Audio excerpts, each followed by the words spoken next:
How are we doing, everybody? And welcome back into the SFS channel. My name is Gavin, and today we've got our second installment of the rest of season running back ranking series here. We posted the first episode back in week 6, and every even-numbered week going forward, we will continue to post and update these videos, giving you access to our new rankings because obviously we've got injuries going down, players are breaking out, regressing, all of that stuff throughout the course of a given fantasy season. We've also got our rest of season receiver rankings, which are coming out on the alternating weeks and on those oddly numbered weeks here. So 7, 9, 11, 13 going forward the rest of the way this year. And our last episode just came out here for week 7. So go check out that video if you like. But again, we had week 7 in the books now, so we are adjusting and currently working on changing those rankings as we approach week 9 here. So with that being said, thank you all so much for tuning into today's video. In the spirit of Thursday Night Football, I was going to rep some of my Green Bay Packers jerseys. We've got the green screen and the virtual background up now for videos moving forward. So I'm repping my poor Chicago Blackhawks because the black of this jersey doesn't end up getting canceled out and become transparent from the effects of the green screen. So unfortunate, but tonight I'm crossing my fingers for my shorthanded Packers to go out and get that win on the road. But obviously, guys, we don't factor in bias here on the SFS channel with my football team, so we'll keep that into consideration for today's video and touch on Aaron Jones when we get to him in today's list. But thank you all so much for tuning in. Let's hit the intro and get straight in to our number 1 overall running back for the rest of this season.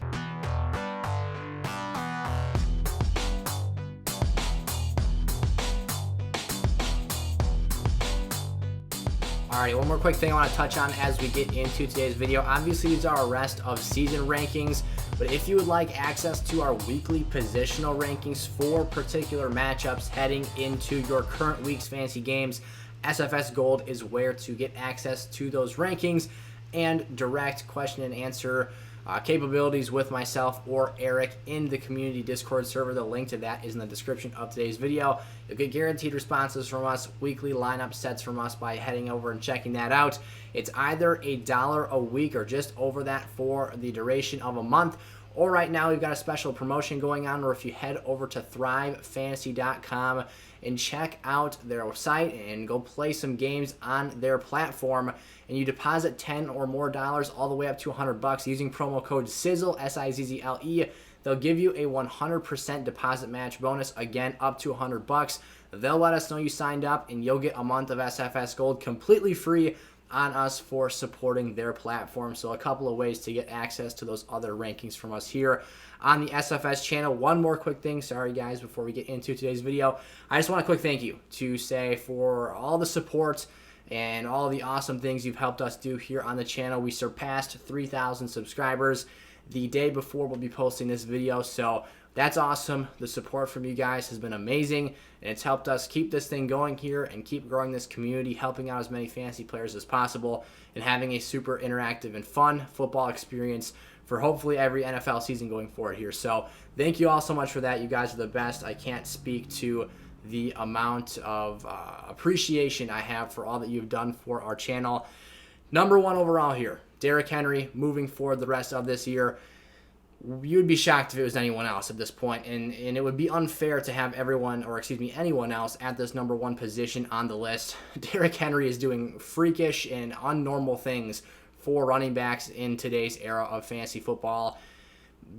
What we're watching right now is special. Appreciate what Derrick Henry is putting on display for us, as this is something that doesn't just come about, especially in today's passing National Football League.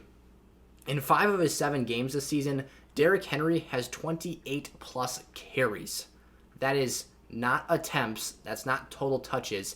That is carries. So he's only had 2 games this season where he hasn't ran the ball on the ground 28 or more times. That is absurd, ridiculous volume. You're not seeing anyone else even sniff that realm of touches. We saw Dalvin Cook average 25.3 last year, and we see Joe Mixon every once in a while. He'll crack above that 30-touch marker just like Dalvin Cook. CMC has the potential to do that, but what he is doing over an expanded sample size and over a large volume of games here is unprecedented, and he's averaging he's 124 and some change yards per game on the ground.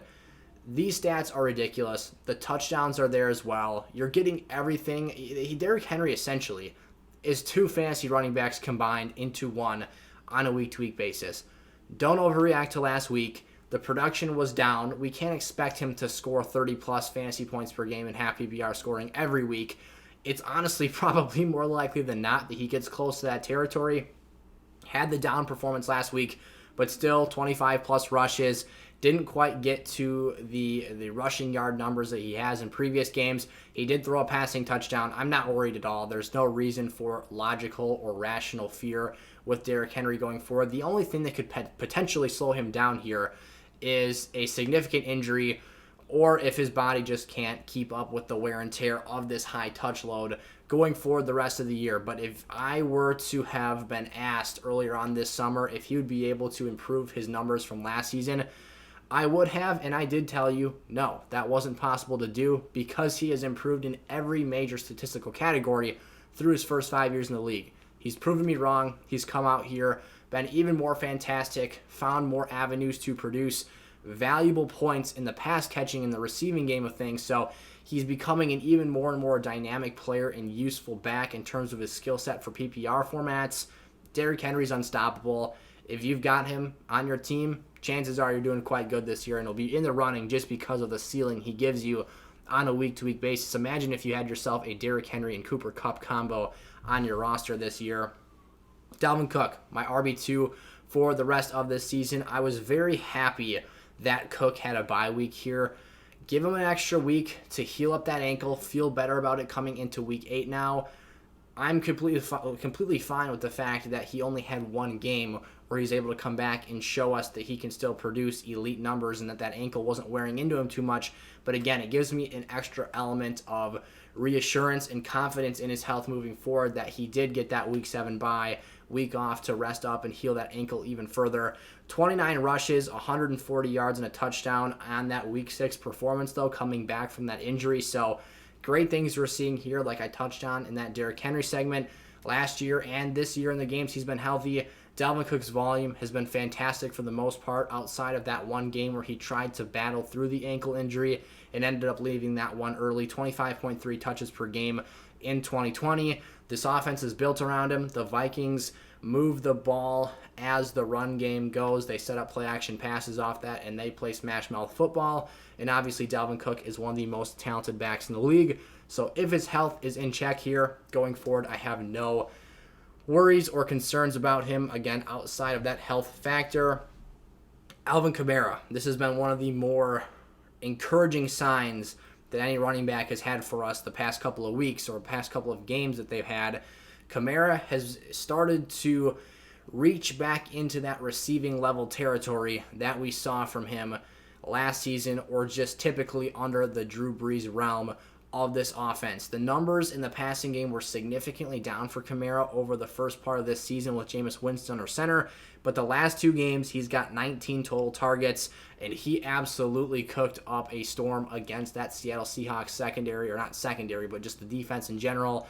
Catching passes out of the backfield, Jameis Winston has really bought into Sean Payton's philosophy of don't do too much in this offense. You don't need to push the ball downfield, throw rockets out wide to your wide receivers. Make the smart play, find the open receiver, and in most cases, that's Alvin Kamara, who's your best offensive weapon out there right now. And even if Michael Thomas is healthy coming back, hopefully we'll get him on the field here either this week or in the very near future.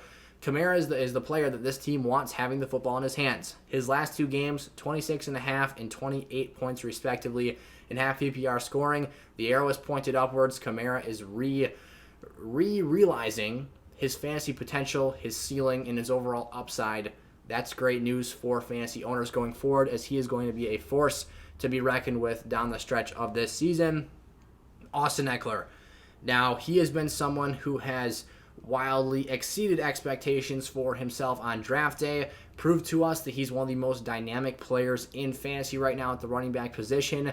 And just like Dalvin Cook, I think this is a perfect time for Austin Ekeler to have the bye week. Now, it's a little bit early, but I think that coming off such a rough loss to the Baltimore Ravens, the Chargers really could benefit from having a week to kind of cinch everything up, fix their offensive deficiencies, and figure out how to reapproach games moving forward here. And I think that this New England Patriots matchup is one of underrated difficulty, so I'm glad to have an extra week of preparation to get ready for this one here. I think it's very possible. We'll see how Bill Belichick, obviously, when this game is played, approaches this, whether he focuses on stopping the run game and making Justin Herbert throw the ball to beat them. That seems like some pretty dangerous water to be in, though, so maybe they just try and take away Herbert, and Ekeler is the player that is asked to try and beat this Pats defense.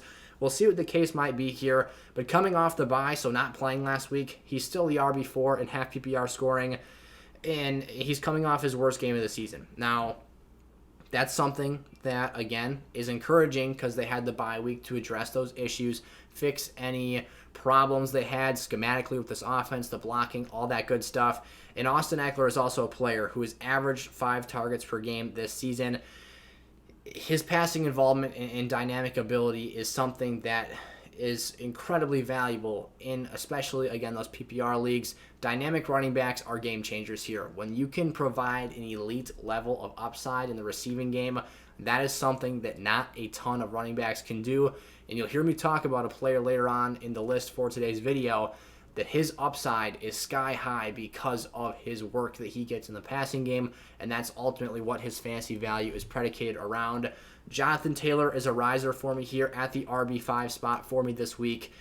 JT's been phenomenal in the last 3-4 games of the season. This Colts offense has really started to trend upwards, and they've started to get this ground game going. Their offensive line is getting a little bit healthier. They're starting to play with better chemistry together, and JT is starting to become and see those workhorse level touches that we expected out of him. In 3 of his last 4 games, he's a 100-yard rusher, so 100-plus yards on just the ground on top of the receiving work he has. Noted he is also a very underrated receiving threat and is certainly someone who can get the job done in the screen game. And in that one performance where he wasn't a 100-yard rusher, he had 113 yards receiving against the Baltimore Ravens. So making up for the lost production in one way or another in an absolute monsoon last week on Sunday Night Football when it was very obvious ground and pound football was going to be played from both teams. JT came out here, still produced. He did lose a fumble, but had over 100 rushing yards and a touchdown to go on top of that. So the schedule is light. It's favorable here down the stretch. He's got some nice matchups that could go very well in his favor. If this Colts offensive line keeps moving people out of the way, the talent, the power, the overall skill set of Jonathan Taylor is going to shine through here and give us some great numbers on a weekly basis here the rest of this season. Najee Harris, our RB6 right now. This is a player I am higher on than I would say some others are, but I'm very, very confident in what Najee can do for this offense and the overall upside, and not only upside, but floor that he presents to fantasy owners on a week-to-week basis.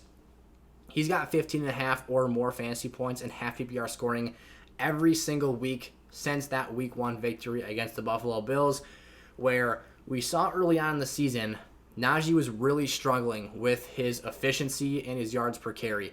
That is slowly, and it hasn't been an extreme change, but that's something that's progressively gotten better this year. And if he continues to upscale the efficiency that he's running with, we're going to see that translate into some very viable production here. He's also heavily involved in the receiving game. They line him up out wide, similar to if you've been playing fantasy for an extended period of time now. I mean, by extended, I mean like 4 or 5 years. You can date back and see the similarities between how they use him in a Le'Veon Bell-esque fashion, splitting him out in the slot, asking him to run routes, catch passes out of the backfield, and be a dynamic player. He's got a 14 reception game on the season, so clearly when Big Ben is not able to push the ball downfield, he's a safety valve for this offense. He's constantly praised for his football IQ, how he runs routes, separates from defenders. This guy's got the complete package here, and with the skill set he provides, he's not only a goal line back, a dynamic player, someone that can make a lot of damage happen on the ground game, but again, a holistic player here that can get the job done in basically every avenue that you ask a fantasy running back to be a productive asset for your teams. Ezekiel Elliott, we're starting to get to the lower end bunch or the back half of the running back ones in these 12-team leagues. Maybe Ezekiel Elliott's not the flashiest player in the world right now, but this Dallas offense certainly is. the fantasy points and productivity has been there. Zeke's got 14.5 or more fantasy points. This goes back to a similar stat from Najee Harris. He's got 14.5 or more fantasy points every single week outside of the opener on Thursday night against the Tampa Bay Buccaneers, when the Cowboys threw 50-plus times and really just abandoned the run game because they knew they couldn't run against the Bucs defense. So both Zeke and Tony Pollard for this Dallas offense are on pace for 1,000 yards rushing this year. That speaks to the balance of this offense and the multiple ways that they can go out here and get production.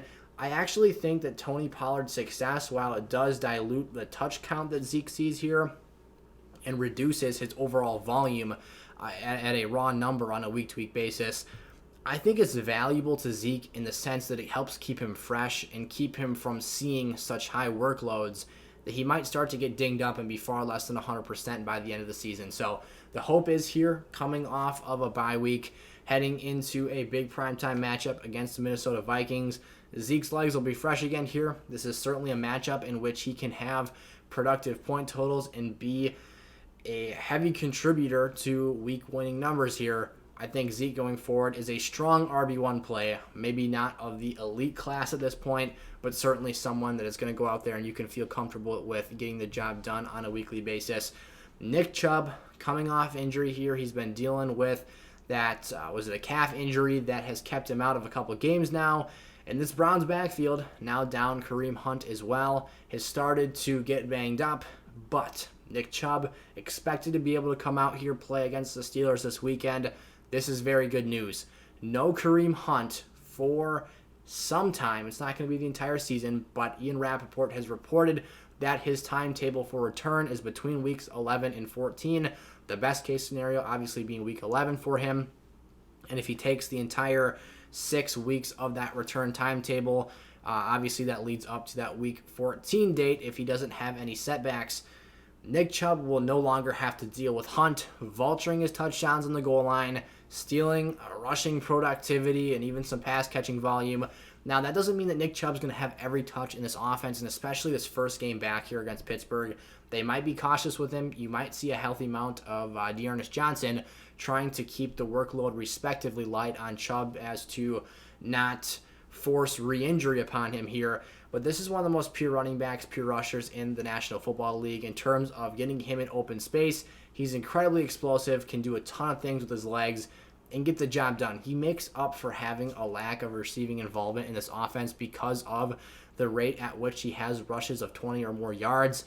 A fantastic player, a great offensive line. They do have, they're down to, well, we're really going to see and find out here whether or not Case Keenum or Baker Mayfield will be the quarterback for this week. I don't think that that's been officially decided upon yet.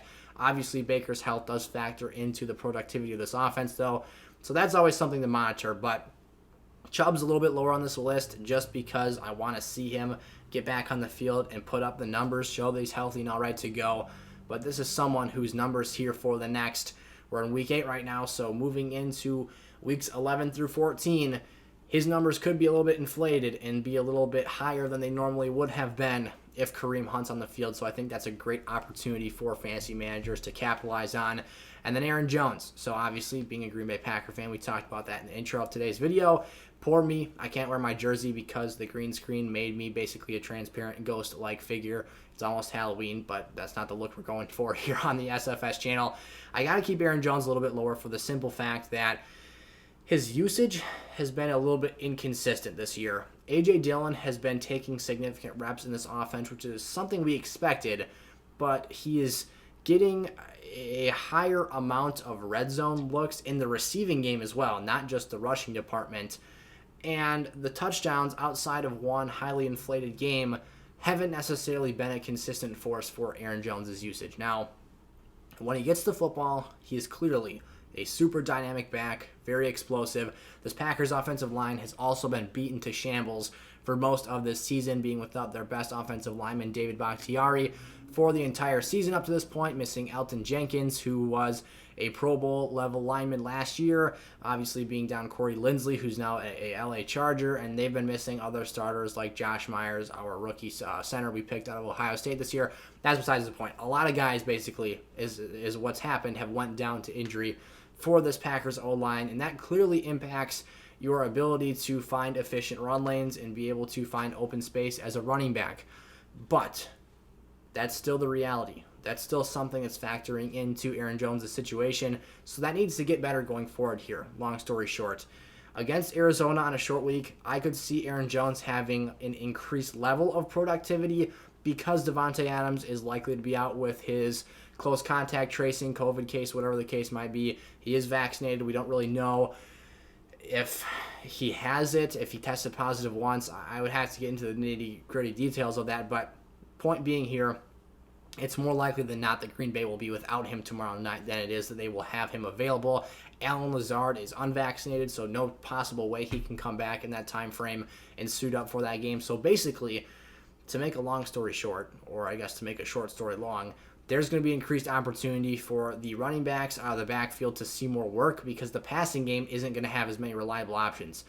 Something to keep your eye out for here. If he potentially sees some ridiculously high numbers this week, maybe, I don't want to get too into this, but he could potentially overproduce based off of what the rest of his season's projections would look like, and that could create a sell high scenario. But that's on the road here. That hasn't happened yet. We'll dive into that later on, most likely in Week 9. But Aaron Jones, a player who's got the talent, he's got the capability to produce, he can catch passes out of the backfield, just someone who hasn't been quite as productive, despite the fact that he's still putting up very, very good numbers. It's just a little bit more infrequent than we like to see so far, and I would like to see more usage in the red zone for him. So Aaron Jones at 9, still an RB1, but a lower end one at that. Now we've got James Robinson at 10 here. We're going to talk about some players who are banged up, dealing with some injuries that have led to the rise of certain players on our list this week. And again, we'll get into that in just a second here. James Robinson has been fantastic. Since Urban Meyer got together and has started to prioritize the run game and having a very balanced offensive attack, he's been dang near unstoppable. And I would say he's put himself into the fringe RB1 discussion, so obviously being the lowest end RB1 in 10-team leagues, getting closer to the bottom of that list in 12-team leagues. But man, he's got 16.5 or more fantasy points every week since week 3 going forward. He had those 2 really quiet games to start off this season. And then after that, he pulled a complete 180. This team has started running the football again effectively. He's been finding the end zone. It's been great. The closing schedule for the Jags this year is awesome. Tennessee, Houston, the Jets, the Patriots, and the Colts are his final matchups for the season. I think that those are all, maybe you say the Patriots is a tough game. That's fair. If they choose to take away this run game from Jacksonville, that could potentially be an issue, obviously, for James Robinson's fantasy value and the Jags' chance of winning that game. But James Robinson, in all other matchups that I just listed off, has a very, very good shot of putting up good upside numbers and having a really safe floor. And again, when he's seeing the workhorse level touches that he's getting right now in this offense, being involved as a receiver, getting the pretty much all of the goal line carries for this Jags offense, it creates a really, really nice fantasy situation and something that fantasy owners are probably really excited about and feel that was quite lucky it fell into their laps after how the first 2 weeks were looking. DeAndre Swift. This is someone who I would like to have higher on this list, and I think absolutely could be higher here next episode or even in one going forward here. The main reason that I haven't moved him up higher on this list to this point has been because of the rushing level productivity, but he has been so awesome and fantastic as a receiving threat. You could very easily make the case that he should be above an Aaron Jones or even a James Robinson on this list, because right now he has outproduced them to this point. The Lions have frequently gotten bad game scripts because they're falling behind in games and not able to run the football that effectively. That's why he hasn't cracked over 51 yards rushing this season. But again, that's almost making him more fantasy relevant and viable, because when you're catching passes, you're getting boosted production in PPR leagues. You're getting him out into more space. This is almost the Alvin Kamara effect from seasons prior, where you're catching the ball and it's 5 yards before you have contact with another player. You make that guy miss, and it might be another 5, 7, 10 yards before you meet another defender. So he's incredibly dynamic. He's super explosive. I love the pass catching ability. He's been finding the end zone as well at a healthy clip, which has made this nice. He's basically, he's clearly not a wide receiver, but he's getting wide receiver level involvement in the passing game on a week-to-week basis. He's got seven plus targets in 4 games this year. That's a crazy marker to be at. And in 2 of those contests, he's at 10 or more targets. So you're getting a very, very healthy level of involvement in that phase of things. And we know that players who catch passes are able to be far more efficient with those touches than players who are solely getting groundwork. So DeAndre Swift's pass catching involvement and level of utility in that phase of the game for PPR level and league players, that becomes a situation where for this, he probably rises up on your board and on your ranking sheet because he's been phenomenal this season and a super productive fantasy asset. Darrell Henderson at the number 12 spot. I've got him as the lowest level RB1 for the simple fact that he's been so dependable and steady this year. He's coming off of, again, his worst game of this season, similar to some other players on this list. But I'm not panicking. I'm not overly worried about that, and I'm not going to let that influence his rank too much for me going forward here. He only averaged 3 yards per carry in his 15 touches against the Lions, but they were not about to let the Rams run the football and set up that play-action game super effectively. Late in the game, they fell apart a little bit, obviously lost control of that one. But I think going forward here, Darrell Henderson, the Rams, they've got this thing under control. The touchdown usage has been there. He's been getting a healthy amount of touches on a week-to-week basis. And moving forward, he's got Jacksonville, Arizona, Seattle, Minnesota, and Baltimore left on the schedule. All great matchups, all great opportunities to not only have a strong floor, but ceiling as well. When you're in a Rams offense that moves the ball downfield so effectively, gives you such frequent red zone appearances and opportunities to score touchdowns, that's something that just adds fuel to his fantasy fire and will help him ultimately put up productive numbers on a weekly basis because you're not stalling drives out, punting, having 3 and outs and all that good stuff because Stafford and the Rams, Cooper Kupp, keep that ball and those sticks moving. So Henderson, a very strong play for me. Now Christian McCaffrey. Before anyone has any issue with this, we're just going to stop for a second and just completely address this. He is obviously and clearly way up on this list the second he comes back to the field, the second he hits action and shows us my hamstring's ready to go. We're playing. No limitations, no holding me back. Let's go out here and see my normal level of usage in this offense.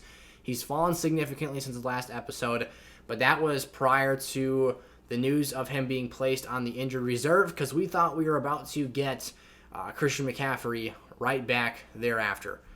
That hasn't been the case. Now, the earliest time frame that he could return is Week 9, so let's keep our fingers crossed for that. Hope for the best. He's one of the most exciting players in fantasy, one of the most awesome players out there. He's a top 2 to 3 fantasy back at this point.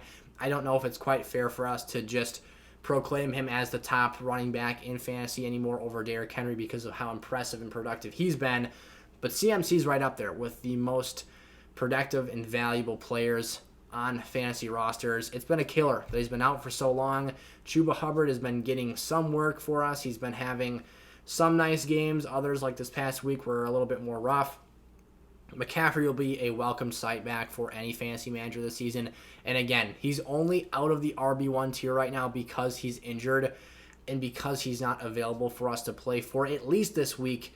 We'll see if he's ready to go for next week. So he will vault back up on this list, like I said, as soon as he gets back out there on the field, shows that the hamstring is ready to go, and play significant snaps and see a normal level of usage for him.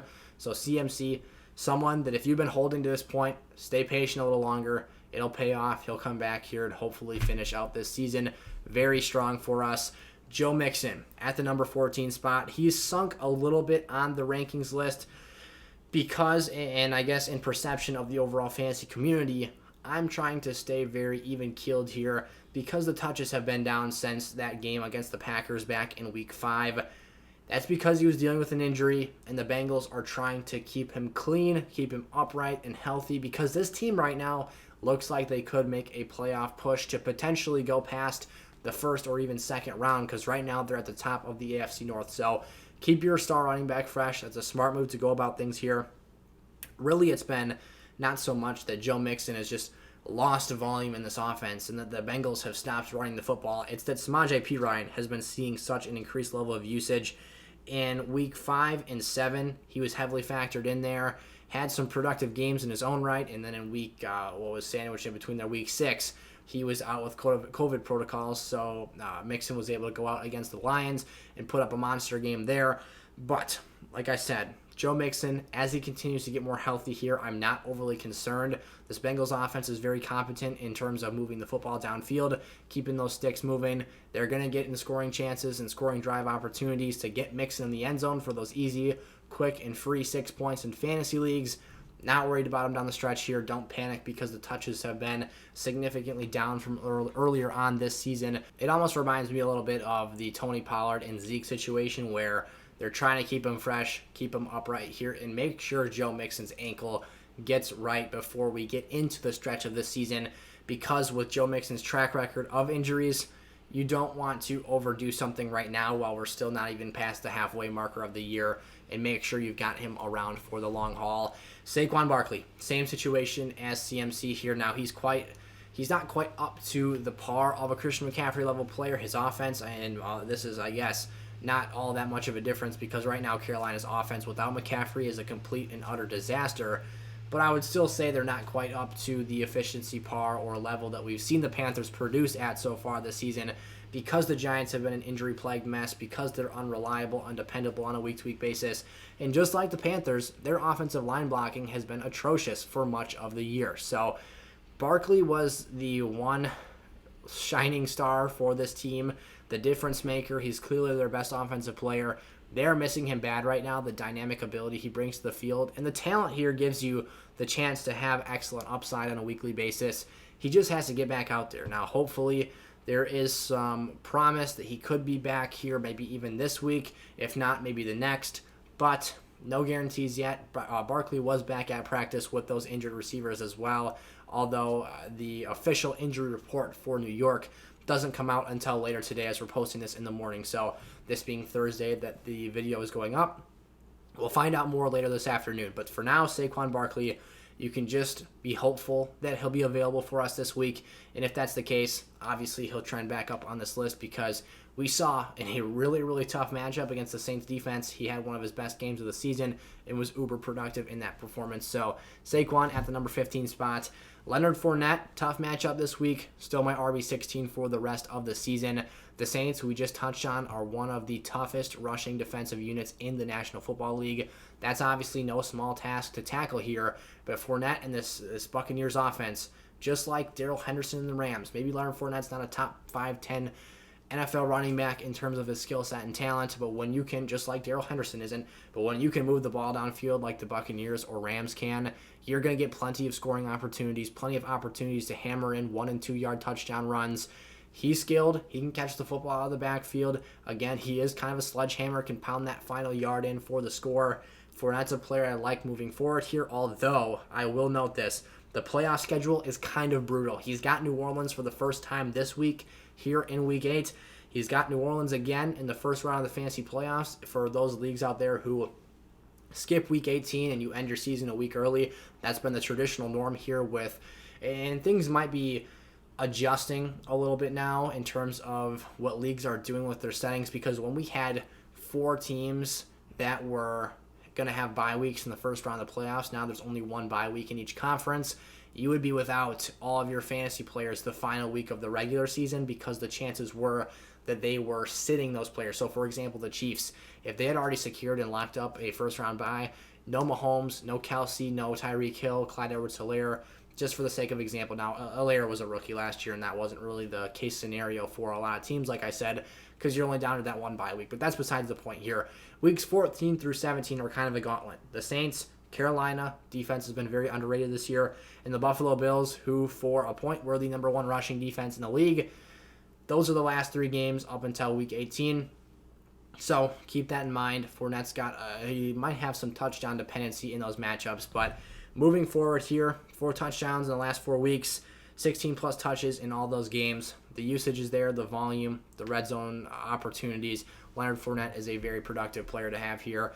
Cordarrelle Patterson, by far and away, has surpassed Mike Davis as the top back to own this fantasy offense. Atlanta is surging right now. Their offense has hit a stride. They figured out how to use Kyle Pitts, unlock his potential. They're getting rolling here, and now it's about stacking wins for the Falcons. Cordarrelle Patterson can be a big part of that, leading this team as a lead back out of the backfield and catching passes because they will split him out wide and use him in that fashion as well. Not so much involvement last week, only 2 receptions, but still has the skill set and capability of being used in that manner. So a player I really like here. He's got upside and floor value on a week-to-week basis. One of the shocks and surprises, maybe the top waiver wire ad of this fantasy season. Patterson has been phenomenal for a variety of purposes this year. How about Elijah Mitchell here at the number 18 spot? We're moving into sort of the intermediate to lower end RB2s. I would say Patterson and above are players I'm really comfortable with rostering on my team for the rest of the season. Players down low on this list from this 18 to 24 range. Now, there are a couple of names that I do really like because I think they can project even higher long term.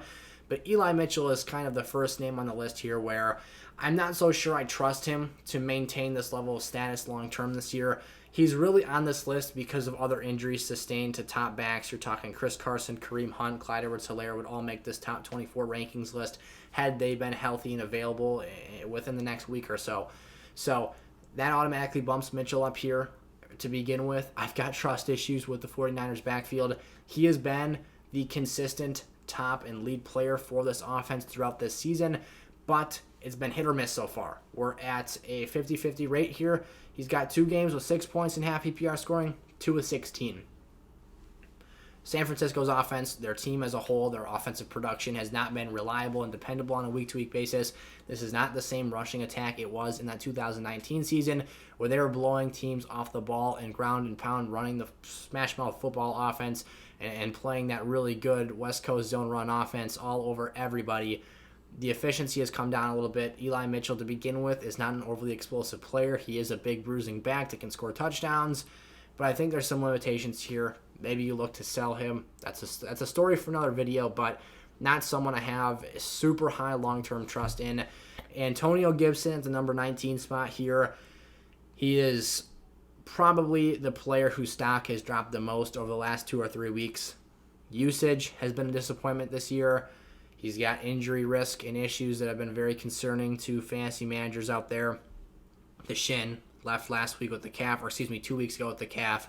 He was able to play through that game with against the Green Bay Packers. The usage has been what's concerning, though. For a player who has been talked about as such a dynamic piece in this offense, J.D. McKissic has overwhelmingly been the favorite running back target out of the backfield in terms of the passing game. Antonio Gibson is just averaging 2 receptions per game, which is nothing to write home about. You're going to see a guy in a second we'll talk about here, Josh Jacobs, who I have frequently bashed for his lack of receiving involvement, is actually outproducing Gibson in that phase right now.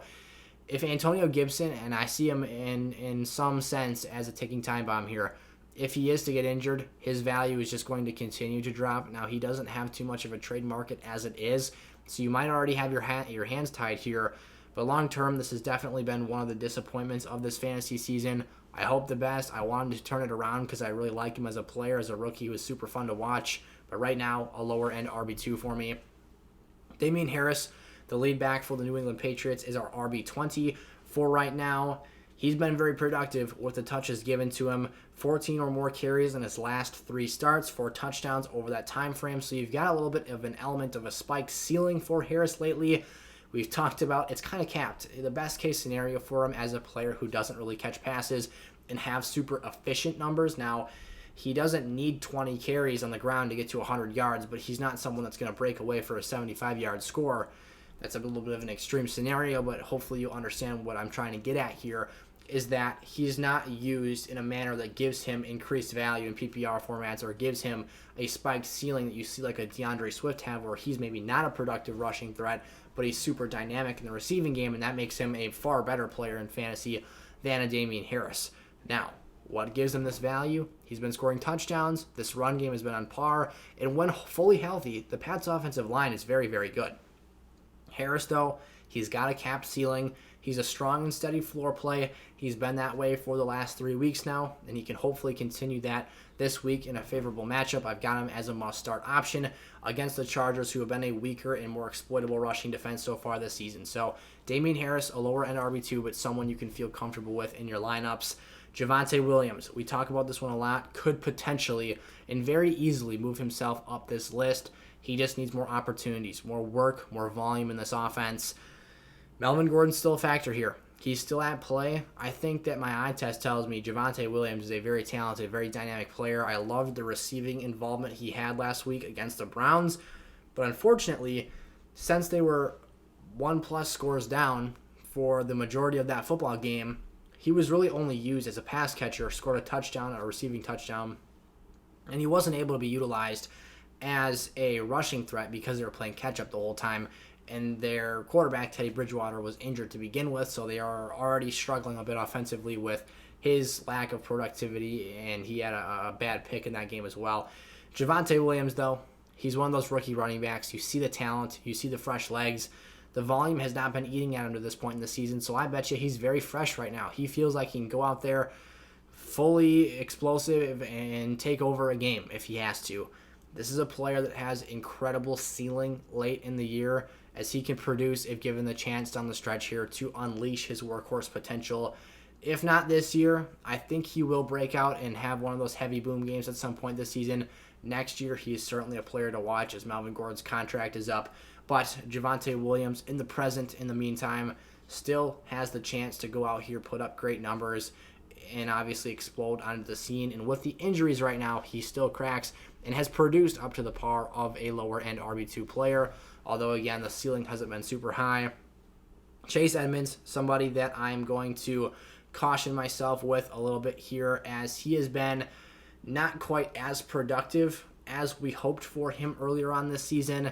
Now, the receiving involvement is still there. He's got 3 or more targets in every game this season, and he's still been a player who, when factored into this Cardinals offense and given the reps, has been super productive and efficient. He had a 120-yard rushing performance.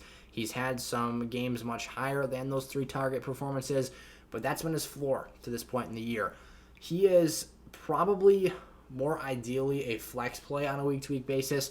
Now, there are certain players who are filling in for other injured players right now, like Darrell Williams or a Khalil Herbert, who I might rather have in my lineup on a week-to-week basis in the present moment. But for the long-term haul of this season, Chase Edmonds' continued value and role in this offense is what keeps him a little bit higher up on this list. Josh Jacobs here at the number 23 spot. He had a chest contusion that forced him out. It wasn't able to return for the second half of the game this past week against the Philadelphia Eagles. He's someone who I clearly, if you've been watching the channel throughout this year in the draft process, have not been a big fan of. The receiving involvement throughout his time as a Raider has been less than desirable, and plain and simple, you look at the numbers, he's been very touchdown dependent, and when he does not score a touchdown, his productivity has not been on par with other players. He has not ran for more than 53 yards in a given contest this season. Now, his receiving involvement is up a little bit. So this is something where we talked about this earlier, where we were talking about a player who hasn't quite, and that being Antonio Gibson, produced up to his receiving level expectations. He's only averaging about 2 catches per game. Josh Jacobs has come out here and he's averaging just about 3 targets per game. So someone who is seeing an uptick in his usage in that fashion. What I don't like about Josh Jacobs' situation even furthermore, though, is Kenyon Drake's involvement and increased productivity, and especially his efficiency, his touchdown production on top of that he's had since John Gruden's departure. He's been unleashed on this offense. Now, part of Drake having more touches than Josh Jacobs in that Philadelphia game, and part of him being the more productive player as a whole in that contest, has to do with Jacobs not suiting up for that second half. But Jacobs is still somebody who is going to have to deal with him being on the field a lot this season because they're both talented and capable players. I think Josh Jacobs has the skill set if he was given more reps, more volume, and treated as a true workhorse who was a 3-down back. Could be closer to 12 than he is to 24 right now. But the current situation, the usage he's got in this offense, I still see him as an RB2 level player this year, but on the lower end of things because, like I said, the rushing totals have not been there.